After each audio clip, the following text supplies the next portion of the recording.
Hello, so this presentation is going to focus on evaluating the use of token economy and response cost procedures with school-aged children diagnosed with intellectual disorders and autism spectrum disorder. My name is Courtney Soul. My email is listed below if you were to have any questions. And this presentation is for my applied behavior analysis course.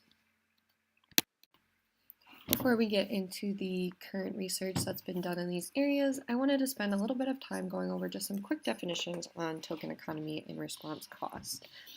Now, token economy are considered positive reinforcement procedures, just meaning that we're adding something to go ahead and increase behavior later on. Token economies are highly developed and researched behavior change systems that have been used a lot in the literature. Oftentimes, token economies will consist of a list of target behaviors, tokens and points that can be received in the token economy, and then a menu of backup reinforcers that can be exchanged for tokens. Now, the response cost is considered a form of punishment in which a loss of specified amount of reinforcement occurs contingent on inappropriate behavior and results in the decrease of the probability of future occurrences of behavior. Overall, response cost just means kind of taking away those tokens or some type of activity when the individual is engaging in inappropriate behaviors, where token economy will be adding those tokens when individuals are engaging in appropriate behaviors.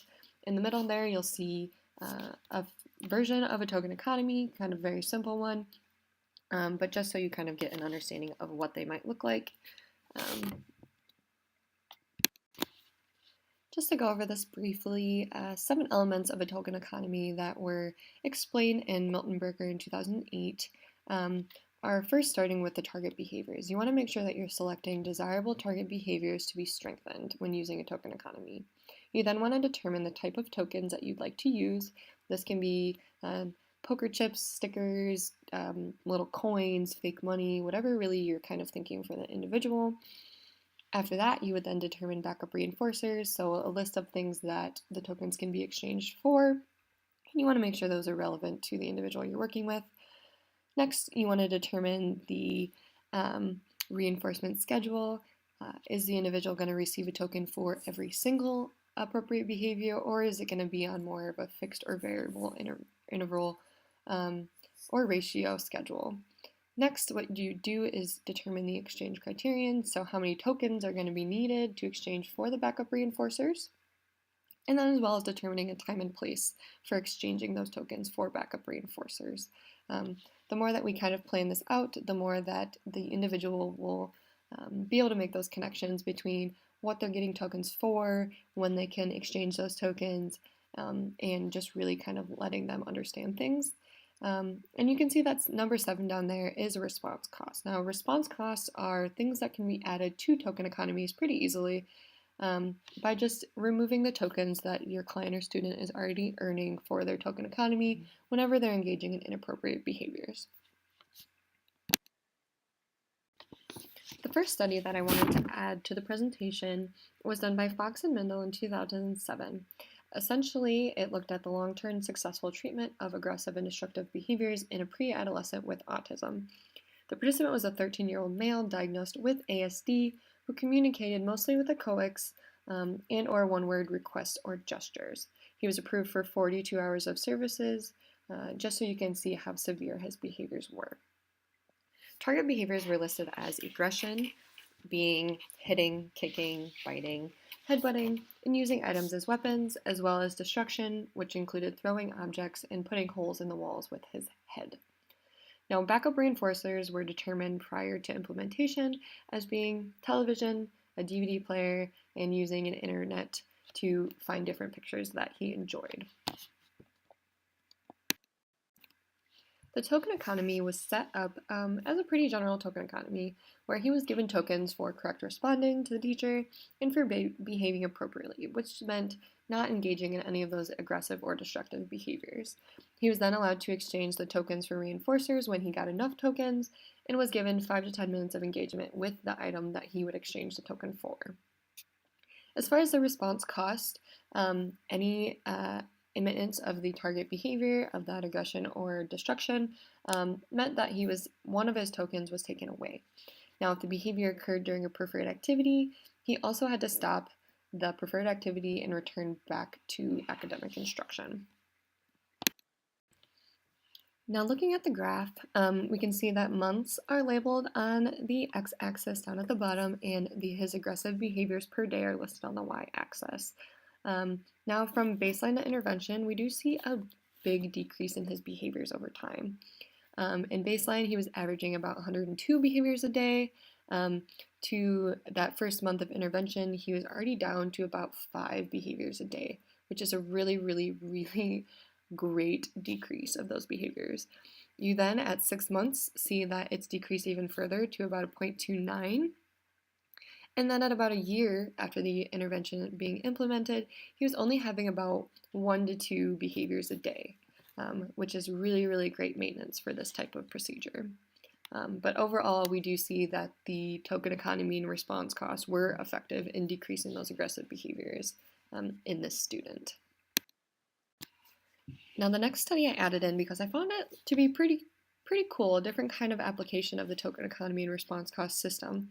Instead of using it to only decrease those inappropriate behaviors and increase appropriate behaviors, these researchers in 1998 kind of looked at how to use the token economy and response cost system to increase daily scores on spelling exams. Moving to what their token economy and response cost system look like. Essentially, they set a criterion of 85% on spelling exams. If students earned then 85% or higher, they were given points based on how well they did, just meaning that they already had it set up based on percentage. If you would get 10 points, maybe for scoring between 100 and 95, or 9 points between 94 and 86, or 8 points of scoring 85. You would also receive a 100-point bonus. If they did not earn that 85%, it resulted in a loss of recess privileges for some of the participants, and another one of the participants lost 100 tokens off of his token board. And that's how they implemented it per spelling exam. Now here's a graph of the results from the study. You see that on the x-axis the number of days, and the y-axis shows percent correct on daily spelling tests for all 3 participants. In baseline, all participants were averaging about 75% on their exam scores. However, once the token reinforcement and response cost was implemented, they were scoring on average about that 85% criterion that they needed to meet.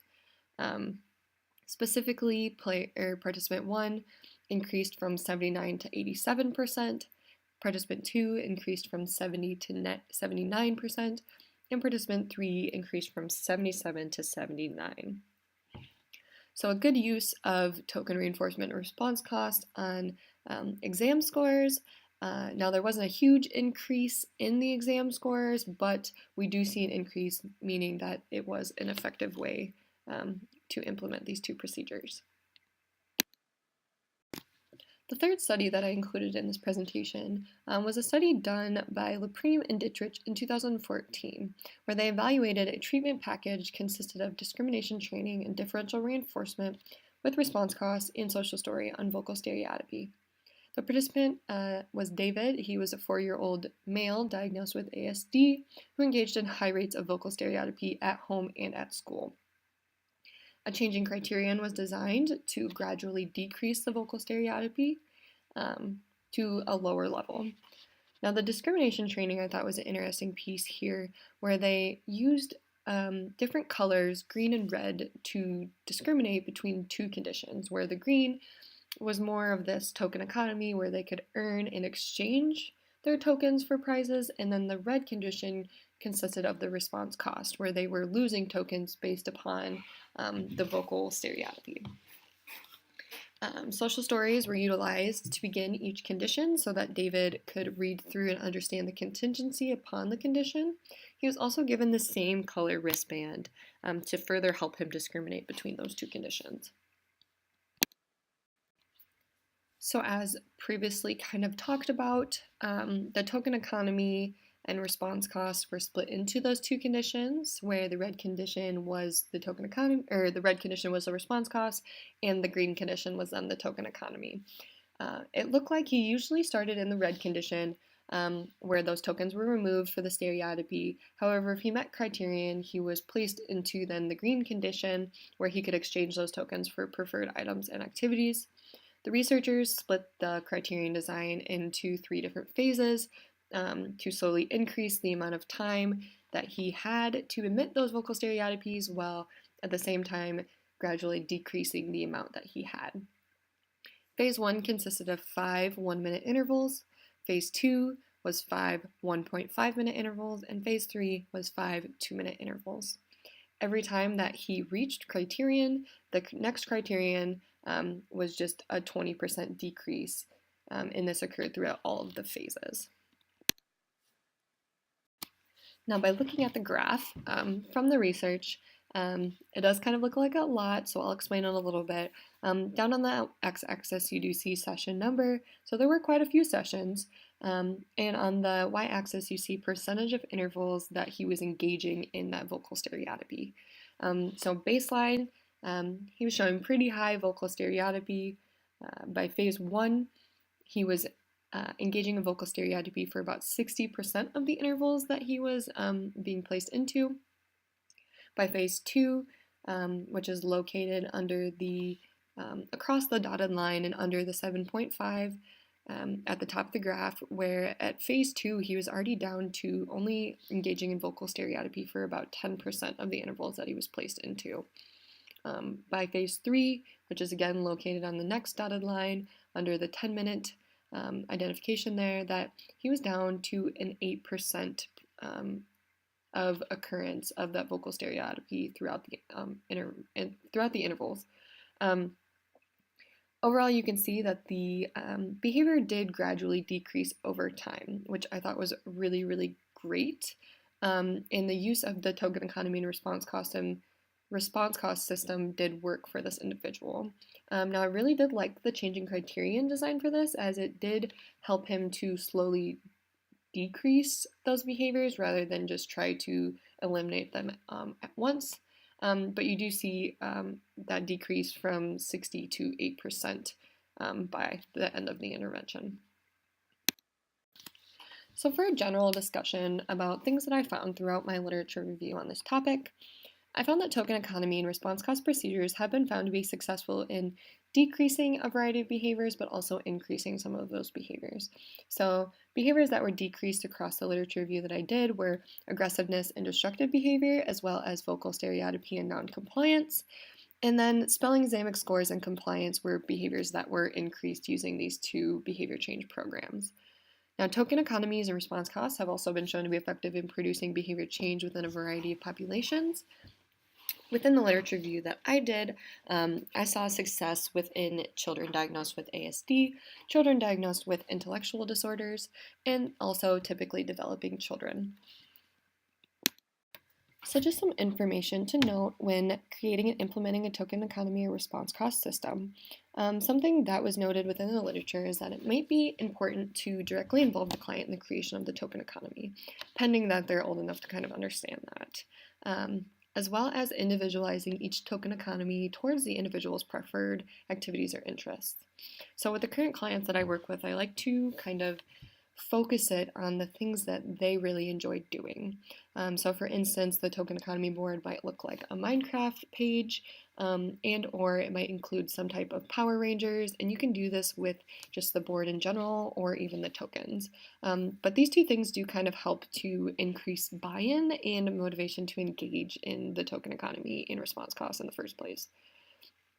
Something else that's really important is to determine preferred reinforcers prior to starting the intervention. This is going to be important for any intervention that you implement, but because the token economy is kind of focusing on that exchange of tokens for the reinforcer, it's really important that we have reinforcers that are motivating our students to want to be engaged in the token economy and response cost. Now this can be done by utilizing a preference assessment, which will help you determine what are the highest and lowest preferred items within the individual's environments. One of the last things, and this is more towards implementing, but something I thought was really important to touch on was just when implementing, we want to make sure that we're immediately reinforcing or punishing behaviors when they occur. This is going to help the learner to know what behaviors are and are not acceptable. So, for instance, if a student is engaging in appropriate behavior, I want to immediately provide that reinforcement by giving them a token and calling out what I'm giving them a token for. As well as with the response cost, if they're going to be losing a token, I want it to be contingent upon the behavior occurring and then letting them know, taking the token away so that they can kind of pair together, again, what is acceptable and what is not acceptable behaviors. And that is the end of my presentation over my literature review. Here is a page of my references, just in case anybody was interested. And just thank you for listening and taking the time out of your day.